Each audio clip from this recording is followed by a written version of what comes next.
இருந்தவர், அதாவது மயில்சாமி அண்ணாதுரை தற்போது நியமிக்கப்பட்டிருக்கக்கூடிய பதவியில் இருந்தவர் யார் அப்படின்னா திண்டுக்கல் ஐ லியோனி. திண்டுக்கல் ஐ லியோனி யார் அப்படிங்கிறது தமிழகம் முழுவதுமே தெரியும். பட்டிமன்ற பேச்சாளர், பட்டிமன்றத்துக்கு தலைமை தாங்கக்கூடியவர் அப்படின்னு பார்க்கப்பட்டாலும் அவருடைய பேச்சுக்களை பொறுத்த வரைக்கும் கேலி கிண்டல் நகைச்சுவை மட்டுமல்ல, ஆபாச பேச்சுக்கள் பல விதங்களில் பெண்கள் குறித்து பேசினார் அப்படின்னு சொல்லி பல அமைப்புகள் அவருக்கு எதிராக தொடர்ச்சியாகவே போராட்டம் நடத்திக்கிட்டு இருக்காங்க. நம்ம 18+ இருக்கும், டபுள் மீனிங்கள் இடையில அதிக அளவில் டபுள் மீனிங்கை சரளமாக அள்ளி அள்ளி பேசுவார். டபுள் மீனிங்கை வந்து சொல்லவே வேண்டாம், அந்த அளவுக்கு இருக்கும் அந்த டபுள் மீனிங்கு. பெண்களை வந்து கொச்சையாக பேசக்கூடிய நிகழ்வுகள், இப்படி பேசப்பட்டவரை தான் திராவிட மாடல் அரசு அப்படின்னு. இப்போ தமிழக வெற்றி கழகத்துடைய ஆட்சியில் இந்திய அளவில் உலக அளவில் புகழ்பெற்ற ஒரு விஞ்ஞானியை கொண்டு வந்து தலைமை தாங்க சொல்லி போட்டிருக்காங்க.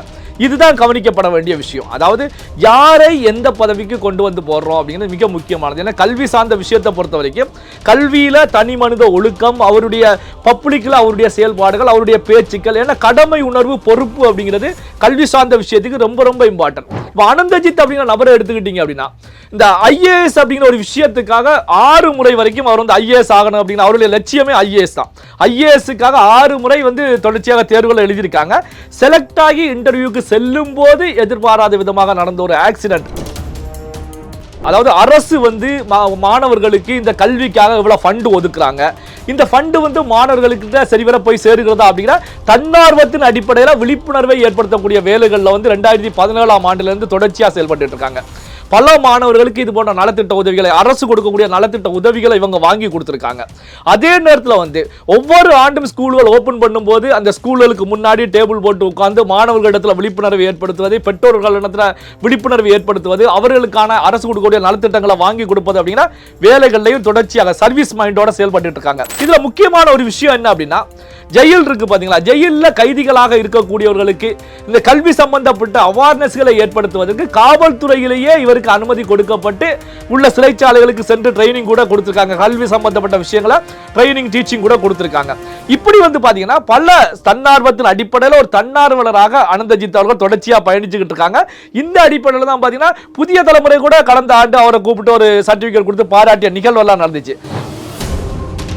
அக்கா தமிழச்சி தங்கப்பாண்டியன் அவர்கள் கொந்தளிக்கிறாங்க அப்படி ஒரு கேள்விதான். அப்ப அனந்தஜித் அவர்களை போடும்போது கொந்தளிக்கிறீங்க அப்படின்னா அப்ப திண்டுக்கல் லியோனி அவர்களை போட்டுதான் நீங்க ஏத்துக்கிறீங்களா? ஏன்னா அவங்களும் ஒரு பெண்மணி தான். திண்டுக்கல் லியோனி அவர்களுடைய கடந்த கால ஸ்பீச்சுகளை எடுத்து பார்த்தா அக்கா தமிழச்சி தங்கப்பாண்டியன் அவர்களுக்கே தெளிவாக தெரியும் பெண்களை எப்படி பேசியிருக்காங்க, எந்த அளவுக்கு ஆபாசமாக பேசியிருக்காங்க, எந்த அளவுக்கு வசை பாடி இருக்காங்க, கொச்சை கொச்சையாக பச்சை பச்சையாக லியோனி அவர்கள் பேசிய வீடியோக்கள், ஆடியோக்கள்.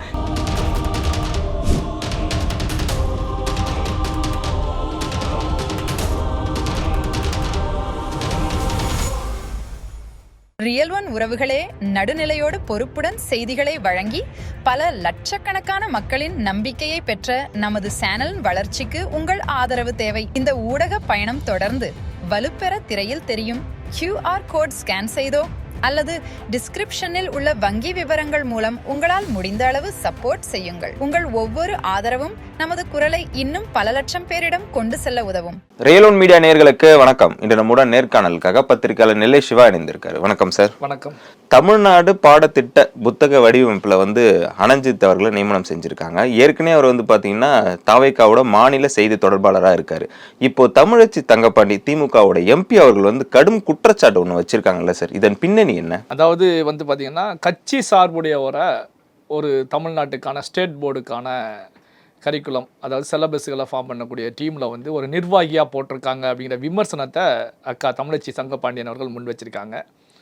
ஸோ இந்த விமர்சனத்தை நான் எப்படி பார்க்குறேன் அப்படின்னா, அவர்கள் உடைத்தால் அது மண்பானை, மற்றவர்கள் உடைச்சாங்க அப்படின்னா அது பொன்பானை அப்படிங்கிற வரிகளை தான் நான் வந்து இதுக்கு உதாரணமாக சொல்ல வர்றேன். காரணம் என்ன அப்படின்னா, இந்த பாடநூல் கமிட்டி அப்படிங்கிற டீமை பொறுத்த வரைக்கும் இதுக்கு தலைமை, இந்த கமிட்டிக்கு ஹெட்டாக போடப்பட்டிருக்குவார் யார் அப்படின்னா இஸ்ரோவுடைய சயின்டிஸ்டாக இருந்த மயில்சாமி அண்ணாதுரை அவர்களை போட்டிருக்காங்க.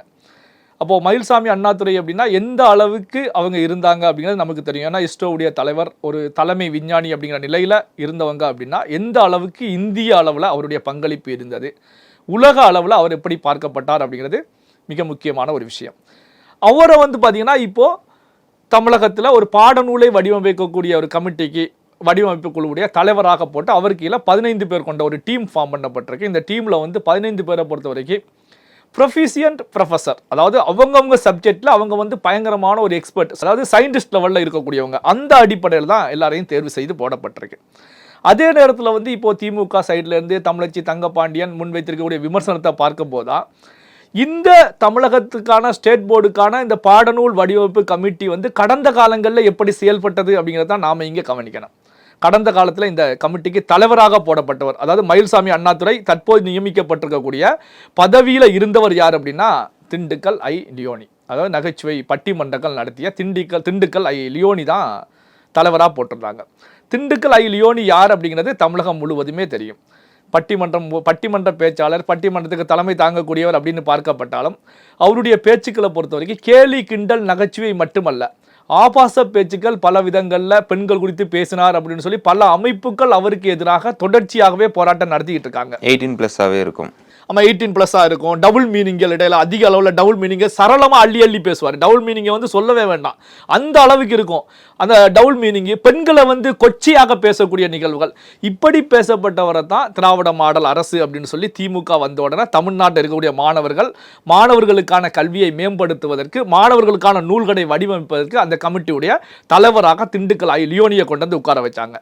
இன்னொரு விதத்தில் வந்து பார்த்தீங்கன்னா, இப்போ அனந்தஜித் அவர்கள் வந்து ஒரு தாவேகா கட்சியில் செய்தி தொடர்பாளராக இருக்காங்க, எப்படி நீங்கள் உள்ளே கொடுப்பீங்க அப்படின்னு கேள்விகளை கேட்கும்போது தான் இந்த திண்டுக்கல் ஐ லியோனி வந்து எங்கேயும் அமெரிக்காவில் இருந்தோ ஆப்பிரிக்காவில் இருந்தோ இல்லை பாகிஸ்தானில் இருந்தோ கொண்டு வந்து போடலை.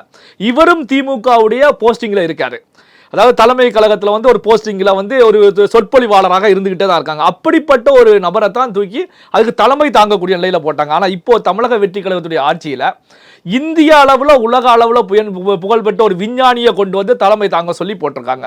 இதுதான் கவனிக்கப்பட வேண்டிய விஷயம். அதாவது யாரை எந்த பதவிக்கு கொண்டு வந்து போடுறோம் அப்படிங்கிறது மிக முக்கியமானது. ஏன்னா கல்வி சார்ந்த விஷயத்தை பொறுத்த வரைக்கும் கல்வியில் தனி மனித ஒழுக்கம், அவருடைய பப்ளிக்கில் அவருடைய செயல்பாடுகள், அவருடைய பேச்சுக்கள், ஏன்னா கடமை உணர்வு பொறுப்பு அப்படிங்கிறது கல்வி சார்ந்த விஷயத்துக்கு ரொம்ப ரொம்ப இம்பார்ட்டன்ட்.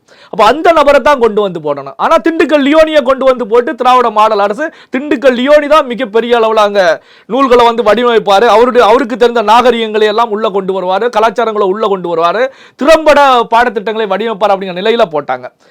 அதே நேரத்தில் வந்து பாத்தீங்கன்னா அதற்கு முந்தைய நிலையில எடுத்துக்கிட்டீங்கன்னா அதிமுக காலத்துல யார் இருந்தாங்க அப்படின்னு பார்க்கும்போது வளர்மதி இருந்தாங்க, முன்னாள் அமைச்சர். இவங்க வந்து பாத்தீங்கன்னா அதிமுகவுடைய அமைச்சராக இருந்தவரை தான் மறுபடியும் கொண்டு வந்து போட்டாங்க. அப்ப அதிமுகவில் வந்து அமைச்சராக இருந்த ஒருவரை கொண்டு வந்து போடும்போது திமுக விமர்சனம் முன்வைத்த திமுக அவங்க வந்து ஆட்சிக்கு வந்தோடனே கொண்டு வந்து போடப்பட்டவர் யாருன்னா பெண்களை ஆபாசமாக பெருமளவு பேசி பெண்கள் மத்தியில் அதிருப்தியை சம்பாதித்த ஒருவரை தான் கொண்டு வந்து போட்டாங்க. இன்னைக்கு வந்து பாத்தீங்கன்னா இந்த அனந்தஜித் யார் அப்படிங்கிற கேள்விகளை முன்வைக்கும் போதுதான் அதுக்கு மெயினா வந்து தமிழச்சி தங்கப்பாண்டியன் என்ன சொல்லியிருக்காங்கன்னா, ஒரு அனுபவமே இல்லாதவர்களை அனந்தஜித் போட்டிருக்கீங்களே அப்படின்னு சொல்லிட்டு ஒரு குற்றச்சாட்டும் வச்சிருக்காங்க. அதாவது அனுபவம் அப்படிங்கிற ஒரு விஷயத்தை பொறுத்த வரைக்கும் பாத்தீங்கன்னா அந்த துறையில உள்ள வரும்போதுதான் அவருடைய அனுபவம் எந்த அளவுக்கு இருக்கிறது அப்படிங்கிறது நம்ம கவனிக்கப்பட வேண்டிய விஷயம். இப்ப என்னன்னா இவங்களுக்கு என்னன்னா இப்ப சட்டமன்றத்திலையும் பாத்தீங்கன்னா புதிதாக எம்எல்ஏக்கள் உள்ள நுழைஞ்சிட்டாங்க, அமைச்சர்களாக வந்தவர்களும் புதிதாக வந்திருக்காங்க. அப்ப இவங்களுக்கு எங்க எக்ஸ்பீரியன்ஸ் அப்படிங்கிற கேள்விகளை தான் வைக்கிறாங்க. யாரை போட்டாலும் எக்ஸ்பீரியன்ஸ் என்ன கேள்விகளை தான் முன்வைக்கிறாங்க. ஆனா யாருமே வந்து பாத்தீங்கன்னா படித்து முடித்து வரும்போது எக்ஸ்பீரியன்ஸ் கிடையாது. அந்த துறையில அவர்களுக்கு பதவிகள் கொடுக்கும் போதா அவர்களுடைய ஸ்டஃப் வெளியிடப்பட போறது. பாத்தீங்கன்னா இப்ப அனந்தஜித் அப்படின்னு சொல்லி நம்ம எடுத்துக்கிட்டோம்னா அனந்தஜித்தை பொறுத்த வரைக்கும் அவரை வந்து சாதாரணமாக இட போட முடியாது. என்ன காரணம் அப்படின்னா, ஏன்னா அவரை பத்தி நமக்கு தொடர்ச்சியாக பல ஆண்டுகளாக அவரை பத்தி தெரிந்த நபர் தான். அனந்தஜித் அப்படிங்கிற நபரை எடுத்துக்கிட்டீங்க அப்படின்னா இந்த ஐஏஎஸ் அப்படிங்கிற ஒரு விஷயத்துக்காக 6 முறை வரைக்கும் அவர் வந்து ஐஏஎஸ் ஆகணும் அப்படின்னு அவருடைய லட்சியமே ஐஏஎஸ் தான். ஐஏஎஸ்க்காக 6 முறை வந்து தொடர்ச்சியாக தேர்வுகள் எழுதியிருக்காங்க. செலக்ட் ஆகி இன்டர்வியூக்கு செல்லும் போது எதிர்பாராத விதமாக நடந்த ஒரு ஆக்சிடென்ட், அவருடைய ஒரு விரல் அந்த ஆக்சிடென்ட்ல போயிருச்சு. விரல் போனதுனால அவருக்கு வந்து ஐஏஎஸ் ஆகக்கூடிய நிலைமை இல்லாத ஒரு சூழல் ஏற்பட்டுச்சு. இது மட்டும் தானே அப்படின்னா தொடர்ச்சியாக ஆர்டி ஆக்டின் கீழே வந்து பாத்தீங்க அப்படின்னா பல்வேறு விதமான தகவல் அறியும் உரிமை சட்டத்தை பயன்படுத்தி பல்வேறு நிகழ்வுகளில் இவர் ஈடுபட்டு இருக்காங்க. அதாவது பாத்தீங்கன்னா எந்த நிகழ்வுகள் அப்படின்னா கல்வி சம்பந்தப்பட்ட விஷயங்கள்ல செயல்பட்டு இருக்காங்க. அதாவது அரசு வந்து மாணவர்களுக்கு இந்த கல்விக்காக இவ்வளவு ஃபண்ட் ஒதுக்குறாங்க, இந்த ஃபண்ட் வந்து மாணவர்களுக்கு சரிவர போய் சேருகிறதா அப்படிங்கிற தன்னார்வத்தின் அடிப்படையில் விழிப்புணர்வை ஏற்படுத்தக்கூடிய வேலைகளில் வந்து 2017ஆம் ஆண்டிலிருந்து தொடர்ச்சியா செயல்பட்டு இருக்காங்க. பல மாணவர்களுக்கு இது போன்ற நலத்திட்ட உதவிகளை, அரசு கொடுக்கக்கூடிய நலத்திட்ட உதவிகளை இவங்க வாங்கி கொடுத்திருக்காங்க. அதே நேரத்தில் வந்து ஒவ்வொரு ஆண்டும் ஸ்கூல்கள் ஓபன் பண்ணும்போது அந்த ஸ்கூல்களுக்கு முன்னாடி டேபிள் போட்டு உட்கார்ந்து மாணவர்களிடத்தில் விழிப்புணர்வு ஏற்படுத்துவது, பெற்றோர்களிடத்தில் விழிப்புணர்வு ஏற்படுத்துவது, அவர்களுக்கான அரசு கொடுக்கக்கூடிய நலத்திட்டங்களை வாங்கி கொடுப்பது அப்படிங்கிற வேலைகளையும் தொடர்ச்சியாக சர்வீஸ் மைண்டோட செயல்பட்டு இருக்காங்க. இந்த அடிப்படையில் தான் பாத்தீங்க அப்படின்னா அனந்தஜித் அவர்களுடைய இந்த தன்னார்வத்தை பார்த்து தான் பல அமைப்புகள் இவரை அழைச்சு தங்களுடைய அமைப்பு ரீதியாக பல்வேறு தரப்பட்ட கல்வி சார்ந்த விஷயங்களையும் இவரை செயல்பட சொல்லி அந்த துறைகளில் வந்து வாய்ப்புகளை கொடுத்திருக்காங்க. பல அவார்டுகள், சர்டிபிகேட் எல்லாம் கொடுத்திருக்காங்க.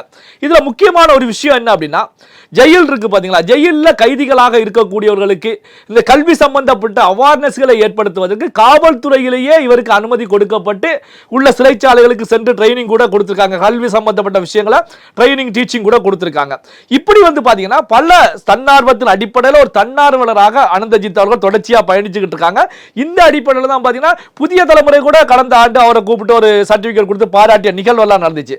அப்போ வந்து பாத்தீங்கன்னா இப்போ ஃபார்ம் பண்ணப்பட்டிருக்கக்கூடிய கமிட்டியை பொறுத்த வரைக்கும், அப்போ மயில்சாமி அண்ணாதுரை அப்படிங்கிறவரை பொறுத்த வரைக்கும் ஒரு சயின்டிஸ்ட், அவருக்கு கீழே ஒரு 15 பேர் ஒரு கமிட்டியா ஃபார்ம் பண்றாங்க. இந்த கமிட்டியில அனந்தஜித் அவர்களையும் 15வது மெம்பராக ஆட் பண்றாங்க. என்ன காரணத்துக்காக 15வது மெம்பராக போடப்பட்டிருக்கு அப்படின்னா, அனந்தஜித் அவர்களை பொறுத்த வரைக்கும் தாவேக அரசு சார்பிலையும் இருக்கக்கூடியவர்கள் ஏற்கனவே அறிமுகமானவர்கள் அப்படிங்கிறதுனால எந்த ஒரு திட்டமாக இருந்தாலும் அந்த கமிட்டிக்கும் அரசுக்கும் இடையில எடுத்து சொல்லி அதை ஸ்பீடா முடிக்கணும் அப்படிங்கிற நிலையில ஒரு கோஆர்டினேட்டர் போல செயல்படுவார் அப்படிங்கிற நிலையில எண்ணி போட்டிருப்பார்கள் அப்படின்னு சொல்லி தான் நான் பார்த்துக்கிட்டு இருக்கேன். அப்போ வந்து பாத்தீங்கன்னா அனந்தஜித் அவர்களை இந்த பதவியில போடும்போது என்ன காரணத்துக்காக அக்கா தமிழச்சி தங்கபாண்டியன் அவர்கள் கொந்தளிக்கிறாங்க அப்படி ஒரு கேள்விதான்.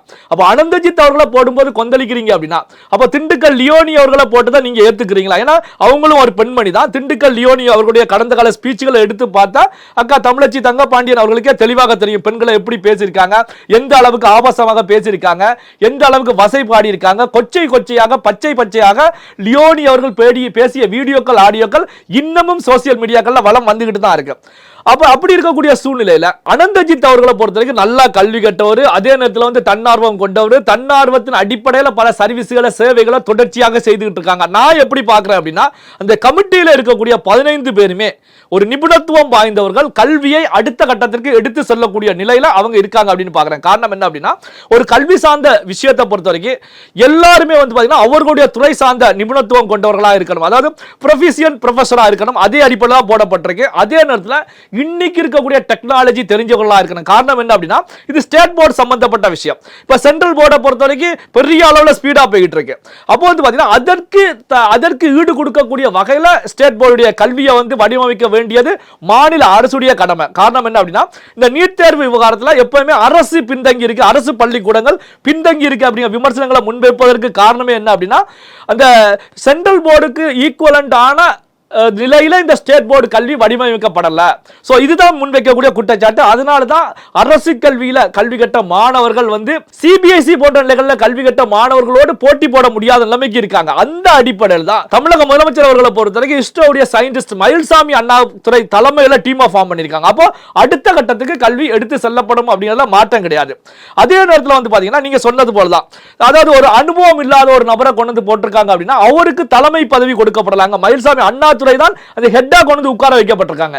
இந்த மெம்பர்ஸ்ல ஒருவராக தான் அனந்தஜித் உள்ள கொண்டு வரப்பட்டிருக்காங்க. ஆனா வந்து பாத்தீங்கன்னா இந்த கமிட்டியுடைய ஒரு மெம்பராக போட்ட நிகழ்வே அவங்களுக்கு பெரிய அளவு தூக்கத்தை கெடுத்திருக்கிறது. காரணம் என்ன அப்படின்னா, நல்லா படித்தவர்கள், திறமைசாலிகள் யார் யாரெல்லாம் இருக்கிறார்களோ அவர்களை எல்லாம் தூக்கி முன்னிலைப்படுத்தக்கூடிய நிலையில தாவேக அரசு செயல்பட்டுக்கிட்டு இருக்கு. அதாவது வந்து பாத்தீங்கன்னா இதுவரைக்கும் வந்து பாத்தீங்கன்னா குறுநில மன்னர்கள் அதான் பெருமளவுல கோல வச்சுவாங்க. எந்த துறையாக இருந்தாலும் சரி 50 வருஷமா பயணிக்கக்கூடியவங்க மீண்டும் மீண்டும் அவங்க தான் எம்எல்ஏ, மீண்டும் மீண்டும் அவங்க தான் எம்பி. இப்போ அக்கா தமிழச்சி தங்கபாண்டியன் இருக்காங்கன்னா தொடர்ச்சியாக அவங்க தான் எம்பி. இதே போல தொடர் நிலையில வரக்கூடிய அவர்களுடைய குடும்ப உறுப்பினர்கள் தான் தொடர்ச்சியா எம்பிக்கள், எம்எல்ஏக்கள், அமைச்சர்களா இருப்பாங்க. இப்போ வந்து பாத்தீங்கன்னா அந்த குறுநில மன்னர்களுக்கெல்லாம் ஆப்படிக்கப்பட்டு இப்ப புதுமுகங்கள் அங்க கோல வச்சக்கூடிய நிலை வந்துகிட்டு இருக்கு. தமிழகம் அடுத்த கட்டத்துக்கு மேலோங்கி செல்லக்கூடிய ஒரு சூழல் ஏற்பட்டு இருக்கு. இந்த நிகழ்வு தான் திமுக தலைமையிடத்தில் இருந்து அடிமட்டம் வரைக்கும் திமுகவினரால் ஏற்றுக்கொள்ள முடியாத ஒரு நிலை ஏற்பட்டிருக்கு. நாம வந்து உட்கார்ந்த இடத்துல இன்னைக்கு வந்து இளைஞர்கள் வந்து உட்கார்றாங்க, இளம் தலைமுறையினர் வந்து உட்கார்றாங்க. அப்ப இவங்க அடுத்த கட்டத்துக்கு எடுத்து செல்ல போறாங்க. இப்போ இவங்க வந்து ஒரு புதிய மாற்றத்தை கொண்டு வந்து விட்டால் எதிர்காலத்தில் நாம ஆட்சிக்கு வர முடியாது. ஆட்சிக்கு வந்தாலும் ஆட்சி செய்ய முடியாது முடியாத ஒரு சூழ்நிலை இருக்கும். காரணம் என்ன அப்படின்னா, எந்த நிலையிலுமே முறைகேடு செய்ய முடியாத அளவுக்கு எல்லா இடத்துலயுமே செக் வச்சிருவாங்க. இந்த கவலை தான் பாத்தீங்கன்னா இவர்களை பெரிய அளவுல கொந்தளிக்க வைக்கிறது. அப்போ வந்து பாத்தீங்கன்னா தமிழக அரசு, தாவேக அரசு யாரை எந்த துறையில எந்த பதவிக்கு போட்டாலும் உடனே வந்து அம்புகளை தூக்கி வீசுவது. என்ன அப்படின்னா பாத்தீங்களா, எக்ஸ்பீரியன்ஸ் இல்லாத ஆளை கொண்டு வந்து போட்டாங்க, படிச்சுட்டு புதுசா வந்தவரை கொண்டு வந்து போட்டாங்க, சோ அவருக்கு நாலேஜ் இல்ல அப்படின்னு கருத்துக்களை முன்வைக்கிறாங்க. இப்ப தமிழச்சி தங்கபாண்டியன் அக்காவை பொறுத்த வரைக்கும் முதல் முறையாக சீட் கொடுக்கும் போது அவங்க எந்த எக்ஸ்பீரியன்ஸ் அடிப்படையில் அவங்களுக்கு சீட் கொடுத்தாங்க? நீங்க முன்னாள் எம்பியா இருந்தா தான் சீட் கொடுக்க முடியும் அப்படின்னா அவங்களுக்கே எம்பி சீட் கிடைச்சிருக்காது. அப்போ எம்பின்னு வரும்போது புதிதாகத்தான் உள்ள வருவாங்க, எம்எல்ஏன்னு வரும்போதும் புதிதாகத்தான் வருவாங்க. வாய்ப்புகளை பொறுத்த வரைக்கும் முதல் முறை வாய்ப்புகள் பெறுபவர்கள் அந்த துறைக்கு புதுமையானவர்கள், புதியவர்கள் தான். அதன் பிறகு அவங்க எக்ஸ்பீரியன்ஸை கேதர் பண்ண போறாங்க.